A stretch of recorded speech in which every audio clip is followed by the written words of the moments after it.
Thailand के लोग जब भी धान की खेती करते हैं तो वह खेत में यह छोटी मछलियां छोड़ देते हैं। चलो दोस्तों, आज हम बात करेंगे थाईलैंड के एक अनोखे रिवाज के बारे में। क्या आपने कभी सोचा है कि कोई अपने खेत में मछलियां क्यों छोड़ेगा?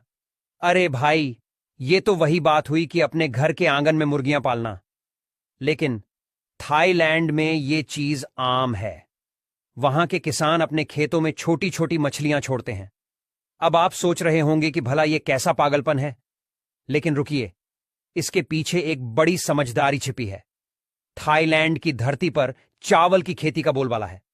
वहां के लोग चावल के बिना जीना भी नहीं चाहते। सुबह की चाय से लेकर रात के खाने तक हर जगह चावल का डंका बजता है। ऐसे में चावल की अच्छी फसल पाना हर किसान का सपना होता है।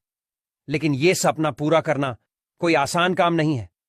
कीड़े मकोड़े, बीमारियां और मौसम की मार सब मिलकर किसान की नींद उड़ा देते हैं। अब आती है मछलियों की एंट्री। थाईलैंड के किसानों ने एक तीर से दो निशाने लगाने का तरीका ढूंढ निकाला। वे अपने चावल के खेतों में छोटी छोटी मछलियां छोड़ देते हैं। ये मछलियां खेत में तैरती रहती हैं और अपना काम करती रहती हैं। अब आप पूछेंगे कि भाई, ये मछलियां करती क्या हैं? तो सुनिए, इनका काम है खेत को साफ सुथरा रखना और कीड़े मकोड़ों से लड़ना। जब खेत में पानी भरा होता है तो उसमें कई तरह के कीड़े मकोड़े पनपने लगते हैं। ये छोटे छोटे जानवर चावल के पौधों को नुकसान पहुंचाते हैं। कभी जड़ों को कुतरते हैं तो कभी पत्तों को खा जाते हैं। लेकिन जब खेत में मछलियां होती हैं तो वे इन कीड़ों को अपना नाश्ता बना लेती हैं। इस तरह मछलियां किसान के लिए एक तरह की सुरक्षा गार्ड बन जाती हैं। लेकिन मछलियों का काम सिर्फ कीड़े खाना नहीं है।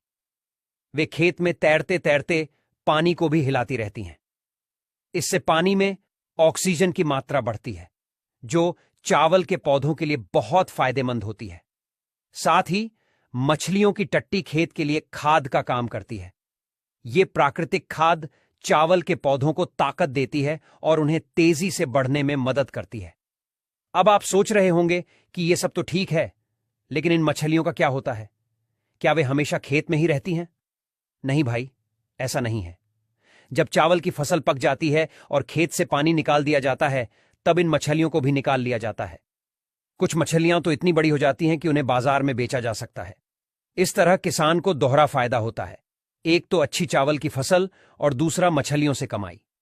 थाईलैंड में इस तरह की खेती को राइस फिश फार्मिंग कहा जाता है। यह सिर्फ एक खेती का तरीका नहीं है, बल्कि एक पूरा इकोसिस्टम है। इसमें चावल, मछलियां, कीड़े मकोड़े और पानी सब एक दूसरे के साथ तालमेल बिठाकर चलते हैं। यह सिस्टम इतना कारगर है कि थाईलैंड की सरकार भी इसे बढ़ावा दे रही है। लेकिन क्या आप जानते हैं कि यह तरीका सिर्फ थाईलैंड तक ही सीमित नहीं है? एशिया के कई देशों में इस तरह की खेती की जाती है।